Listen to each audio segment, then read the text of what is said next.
rights to that song. Fair use, man. But anyways, guys, this is my first live of 2026. Oh my goodness, I'm so happy. I'm so excited. I am so blessed, man. I can't wait, guys, to share with you the journey of 2026 right here on YouTube. And it's been quite a busy week as well. A lot has trended, a lot has happened right here in my country. We've had the amazing historical visit by, of course, the one and only Asher Speed, and more updates keep on coming. I think I'm gonna do my next. Yes, can you hear me loud and clear? Oh yes, my microphone is on. I can see right over there. It's on. Yeah, I don't have a talk back here. But yeah, interesting. Asher Speed money to actually showcase our country, and he put it on the map. I think today he's been in Algeria, and I've just seen a while ago. It was a little bit chaotic. He went to a stadium and they started throwing and hurling insults and also stones at him, and they had to actually escape and exit really fast. Anyways, away from that as well, Uganda has been trending for the better part of last year, towards the end of last year, because they are finalizing on the elections, and they finally have done the election.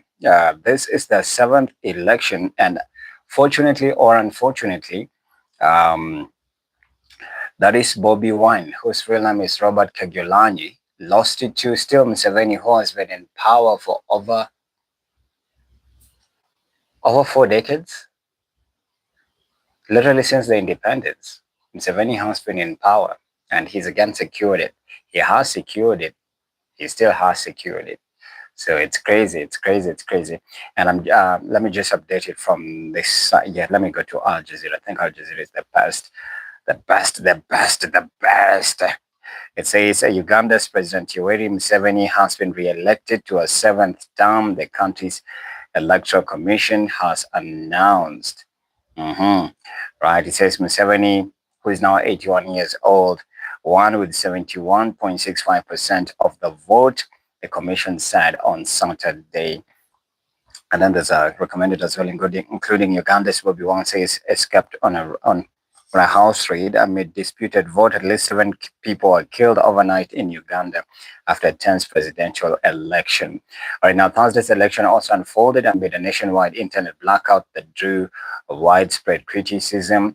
Bobi Wine, a singer-turned-politician whose real name is Robert Kyagulanyi, had claimed on social media on election day that massive ballot stuffing was also taking place.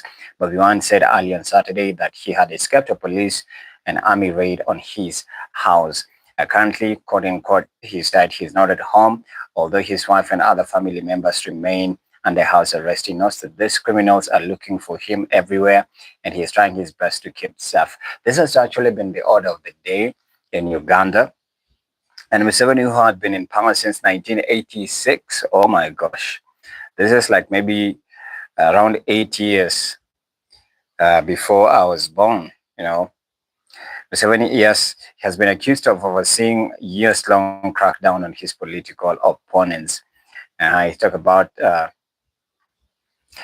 he's also sharing that he's been in a run-up to this week's vote that he expected to easily win re-election with about 80% support. So there's been a lot of intimidation that has been coming through, especially from Yoweri Museveni. I remember last year during Kenya's anti-finance protest elections, not elections, rather finance bill, I believe the spirits and the fires of revolution and just speaking up against the ills that are apparently committed or meted to citizens by the government. Kenya has always been on the front line in terms of speaking up. And when Kenya spoke up, those fires extended to Uganda, they extended to Nigeria, they extended to South Africa, they extended to Bangladesh. It is also extended to Nepal. Even I think, and is it in Niger? In Algeria? No, not in Algeria. As well, including France, even some across the borders as well. Yeah. So Bobi Wine says he's been intimidated a lot. So it talks about intimidation, arrests, and abduction. Election observers said on Saturday they saw no evidence of ballot stuffing, but denounced reports, according to what Bobi Wine raised. Reports of intimidation, arrests, and abductions have been witnessed, including those that target the opposition and the civil society, from activists and the rest. Election observers said on Saturday that, you know, they hadn't, witnessed any of those. That actually went ahead and instilled fear and eroded public trust in the electoral process, said one of the former Nigerian President Goodluck Jonathan, who was also representing election observers from the African Union and other regional bodies. Jonathan told reporters that the internet shutdown disrupted effective observation of this week's vote and increased suspicion, but that overall conduct of the polls of election day was peaceful. And then it goes ahead and says the AFP news agency reported a heavy police presence around the capital, Kampala, on Saturday as the authorities have sought to prevent any possible protests. The Ugandan opposition said at least 10 people were killed by police in an attack in a local opposition lawmaker's home in the town of Butambala. It's called Butambala, right? And then as well, they said at least 10 people were killed by police in an attack. At a lawmaker's home in the town of Butambala, about 55 kilometers. That's actually 35 miles southwest of Kampala. Local authorities put the death toll at 7, with police alleging that machete-wielding opposition goons attacked a police station and a vote tallying center. During this campaign, Bobi Wine's rallies were also repeatedly interrupted by security forces and firing of tear gas, canisters. Yes, and at least one person was killed in the violence, and hundreds of opposition supporters were arrested. That's during the Bobi Wine's campaign. And then it also says Museveni's victory was long viewed as a formality, as the former rebel fighter has total control over the state and security apparatus. That's from Al Jazeera's site. Right here in our country, I think the Star website says, decades in power, Uganda's Yoweri Museveni secures 7th presidential term. He was announced president-elect after garnering 7.9 million votes, beating Bobi Wine's 2.7 million, right? Museveni's long tenure has been enabled by constitutional changes that altered democratic landscape in Uganda, removing term limits in 2005 and later scrapping the age limit to in 2017, effectively opened the door for indefinite presidential. Actually, you need to understand that Yoweri Museveni is 81. He is the age of Raila Odinga.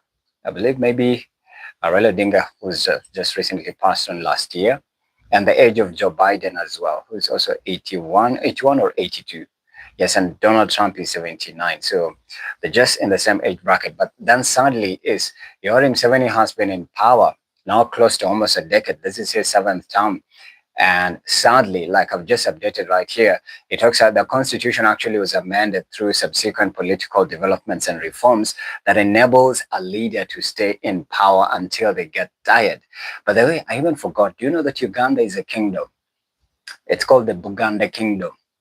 Banange, my people from Buganda, what is going on? What is going on with you over there? Uganda is a kingdom actually. And I remember we studied that in history, in high school and even primary school. Do you remember the reign and the rule of Milton Obote, who also terrorized the Ugandans during that time?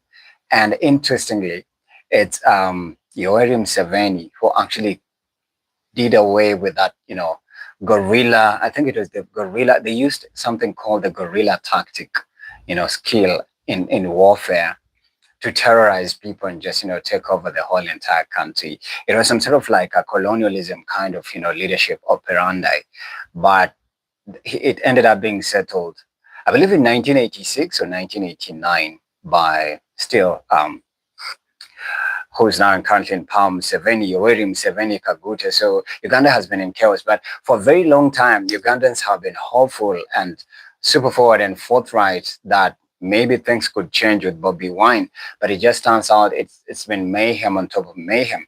From this update right here that I've highlighted, Bobi Wine has been under house arrest, he has been terrorized, he has been shot at, his rallies were always disrupted. What you're observing from Uganda is similar to what happened in Tanzania. There's a certain similarity and commonality among these, East African leaders in terms of them fearing dissent. And that's why the similarities that I'm pointing out include internet shutdown. It exactly happened in Tanzania. Samia Suluhu had to gag X and now nobody had to even be a part of the election. It was an election done in the dark. Nobody knows anything about, this, the real it's broadcast or be a part of the election process, or even tell or give information or update citizens how far they are in the counting of the polls. And that just, throws everyone in the dark. You're literally operating under a dark shadow. You're literally under a rock, so to say. So you have no clue whatsoever if they're stealing, if they're manipulating the elections, if they're hijacking it and taking over. Like, the media is not allowed to be a part of it. And that just shows that, there's something that these leaders are hiding. And I trust it's not going to happen, a Kenyan election in 2027, because if it does, I just don't know. I'm hopeful that it's going to be a positive election. At this point, I'm so sick and tired. Like, let whoever wins, let them win, and let them approve the rule of law. Let them, adhere to the constitution and just serve people with justice, stand and defend the vulnerable, and just like act righteously, act according to the constitution, and do not be a tumbocrat, like we say. Be a democrat, and do what brought you to the office. So I think that would be better for sure. That would be better. That would be better. That would be better, especially for our country right here. But it's really sad that Bobi Wine is under house arrest. Not even under house arrest. He is in exile. His wife and part of his family are the ones who are under house arrest. And he says he escaped it. He's been injured many times. He's been tear gassed during his campaigns. Something exactly similar to what happened with Samia Suluhu. Samia Suluhu arrested all her opponents, including the opposition leader Tundu Lissu, who is still in custody as I'm speaking right now. And he was also charged with treason. So I don't know, man. What is it with East African leaders when it comes to dissent? Like, they don't want people to speak out. They just want to rule with, a fist of the best. And that's not the rule of law. They go to parliament, they use the legislature to manipulate and come up with oppressive laws. And when people start speaking up, it becomes backlash and just criticism. It renders a country in mayhem and in chaos. And this is what we saw in Tanzania. This is also what we are seeing now in Uganda. So I trust, as they have announced in the 7th, maybe he might give some of the things that need to be put into consideration a second, view, so that, everything is done accordingly. But I strongly believed that Uganda needed to have a fresher president, like somebody who's fresh. And I know Bobi Wine would have turned everything upside down for sure. But it's unfortunate. He didn't manage to win it. All we can do is hope against hope. So I can't wait to see how his swearing in process is gonna be. Lately I've just been like, I've not been following up on things politics. Like, it's just too much. And plus, I've really had an interesting, I'd say, the past couple of weeks I've been really trying for my mental health, and it's not easy. That's why I've just been away from anything politics. But I appreciate, guys. The consistency is just what I'm grateful for and I'm thankful for. I'm going to keep on being my best. I'm going to keep on doing everything I can to turn up, show up, and do it until I get it right. I will not give up, and I can't give up. I have come too far. I have been through so much. I have overcome and fought through so much. So not going to give up, not going to give in. Got you there. You're saying Museveni must go. I wish, I wish it would have been that easy to actually just implement that. Like, you just type it, and it's done. The way we actually do it right here in our country. But yeah, just like the time of, during the anti-finance bill in 2024 and 2025. Yeah. I'm sure protests will eventually erupt. In Uganda, they must erupt. So I'm actually just waiting. It's just about time. It's just about time. But what do you think, Mr. Gachured or Jachured? What are some of the things that maybe, if you were to look at, if Bobi Wine would have been in office, they'll be done differently? Would the livelihood of Ugandans change? Would the economy take a different, upturn? Will the lifestyle of, let's say, the vulnerable improve and boost up? Uh-huh. Will they have close ties with some of their international allies? I think so far so good. It's only Kenya that you'd say still has maintained a strong relationship with some of these, overseas countries like the United States. And Kenya plays a pivotal role because also one thing I noted is that during the Haiti mission, Kenya was actually fronting itself as a great ally and partner in terms of being a peacemaker. And it actually put our military on the edge, like in the deep end, by going to Haiti to try and quash that war that has been ongoing for such a very long time. So Kenya actually managed to do it, and that was during the Biden Kamala Harris administration. And now with the transition to Donald Trump, I think it gave us a lot of credit and just affirmation that Kenya remains to be a pivotal, a strategic, and an active partner and ally with the United States. And so I believe that's why Donald Trump has not, implemented a ban on Kenya. So far, so good. I think as time goes by, Kenya and some of the few remaining African countries, maybe South Africa, are the only country, because South Africa, the reason why actually Donald Trump can't put a ban on South Africa is because there's the Afrikaners who are there, and more Afrikaners are white. And Elon Musk actually comes from, South Africa. So it won't receive that, banning. But anyways, Matters Africa, we just need some day to have like an interactive session and just vent and speak. Like we want to permanently end political systematic oppression. Like let it come to an end, bro. It's time for change. It's time for revolution. It's time for younger voices. It's time for young people to take up space and be a part of leadership choices and decisions, and their voices heard. And some of the laws that are implemented, let them favor everyone. And that's what we call justice, bro. And involve the people for people by people. And that's what will make everything better. But I think there'll be more developments as time goes by. I don't know an update. I've not seen any update about Bobi Wine, but I'll keep on, following up on all the details as it continues to pan out. Okay. So thank you so much. This has been my first YouTube live. I'm going to keep them coming. There'll be a lot of facelifts to my content creation. I'm going to be consistent. I'm going to stay steady and steady, resolute, super forward, forthright, and just disciplined. And I'll keep on informing you guys on each and everything trending and happening right here. I can't wait for us to morph into like maybe a TV studio set up with all lights and everything, and then we can have guests 1, 2, 3, hapakule. This year I'm going to be bringing people on my YouTube. We'll be talking about current affairs, mental health, entertainment, interviews, expect all those good things. So I appreciate you once more. For those that have subscribed and those that haven't subscribed, ensure that you subscribe. And okay, let me read your comment here. And of course, there'll be too much change because every president comes with different ideologies, ways of doing things. Yeah, sure. I absolutely agree, because before you go to the election, you always front your manifesto, and your manifesto speaks. But most manifestos are usually blinding, enticing, just, shocking. They sound easy, but until somebody gets into office, that's when you'd say, oh, it's been 2 years, into office. The economy is not friendly as you had promised, like prices will just, instead prices keep on, skyrocketing and everything up and up. So yeah, I agree with you. Shout out to you, by the way, and thank you so much for your sentiments.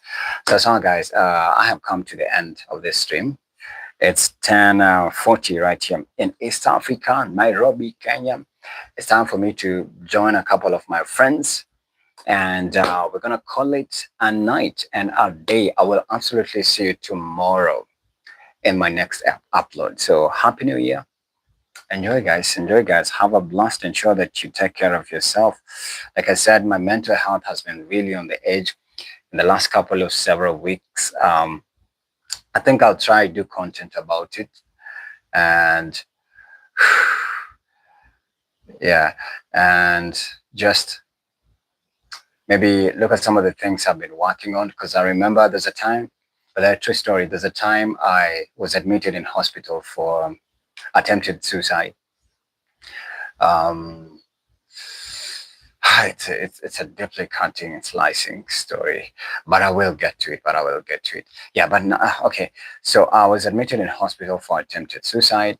I overdosed on some pills. There were pain meds. That was in 2021 towards the transition of 2022. There's just a lot of things that had happened to me. I was working at a TV and a radio station, and I had sacrificed a lot. I had put my life on the line, and there was just a lot, that was happening, and it just put me into extreme chaos. And when I lost everything, when I lost the gig, I say I lost it. When I lost the gig, and there were so many battles that were happening, and it affected me mentally, emotionally, and I had sacrificed a lot. I ended up just going through a season of self-hate, and then there was less support, and then somebody attempted to sue me, and then now I got auctioned, and I was just in chaos, bro. And it was tough. Oh, it was tough. I just remember being whisked to hospital, and I was put on a drip. I didn't have a smartphone that time. And it's a friend of mine. Shout out to I had a very good friend. Her name is Maureen. She's my best friend. But she also went through some challenges, and she moved to a different place. She sent me, was it an ambulance? I don't know. Was it an ambulance or a car, or because I remember just being whisked to the hospital bed and being put on a pain injection and then on a drip. And then I woke up, I think 2.5 hours later, just numb. And bro, it was messy. It was nasty. It was messy. It was nasty. Yeah, yeah, yeah, yeah. Oh, somebody says Ashabe, I say. Hey, I'm in Nairobi. Tabitha Jelimo. Why? I'm in Nairobi. Thanks, Ashabe. Okay. Yeah, so I'll try to do an update on about mental health. Like I said last week, my mental health has been tested. It was tested. Like, my mental health was in the gutter. And speaking of suicide, it wasn't an, I, it was, I'd say it wasn't an experience that I'd wish to like repeatedly go through it, because there's times you go through self-doubt, you go through uncertainty, expectations, um, you feel like you're disappointed yourself, you're disappointed. But then my main goal has always to make my dad. My dad died in 2019, by the way. He was abducted and tortured. I think that's another story. I remember I was on the Ikonini podcast. If you know the Ikonini podcast, it's hosted by Mafrika. Anyways, that's also another story for another day. And I thought it would have been easier for me to just open up and talk about how my dad was abducted and tortured, and the experience, and just what had happened. Shockingly and also interestingly, I ended up meeting my mom. Um, Immediately we buried my dad.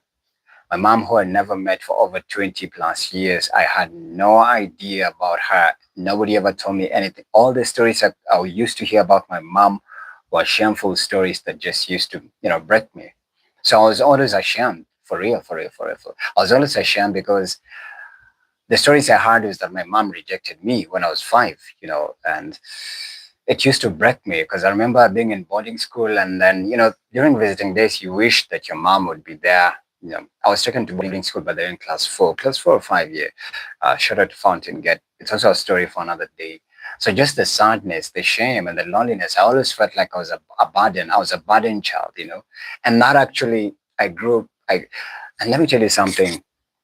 If you grow up as a child whose voice was never developed in a way that, if you never, I'd say, were nurtured, protected, and just, an environment that mentors you and nourishes you as a child, if it was never curated that time, and you always walked on eggshells as a child, even when you grow up as an adult, you walk on eggshells.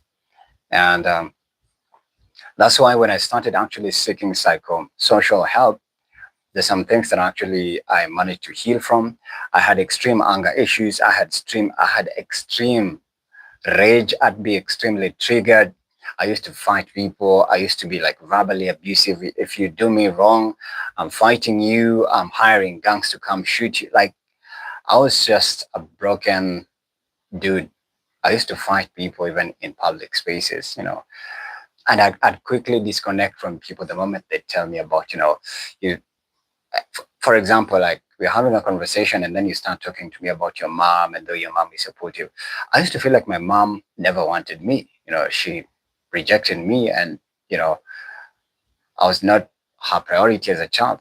And when I met her, I actually asked her all these questions and I even told her all of these things I'm saying here. So it contributed to my healing just a little bit, but there's still some anger that festers at some point. I'd say I'm not yet fully healed, but all along, step by step, I keep on getting better. And especially when you get to radio and television and some of the things that I went through, even to get the gigs. I remember they were auditioning on Churchill's show in 2020, in 2016.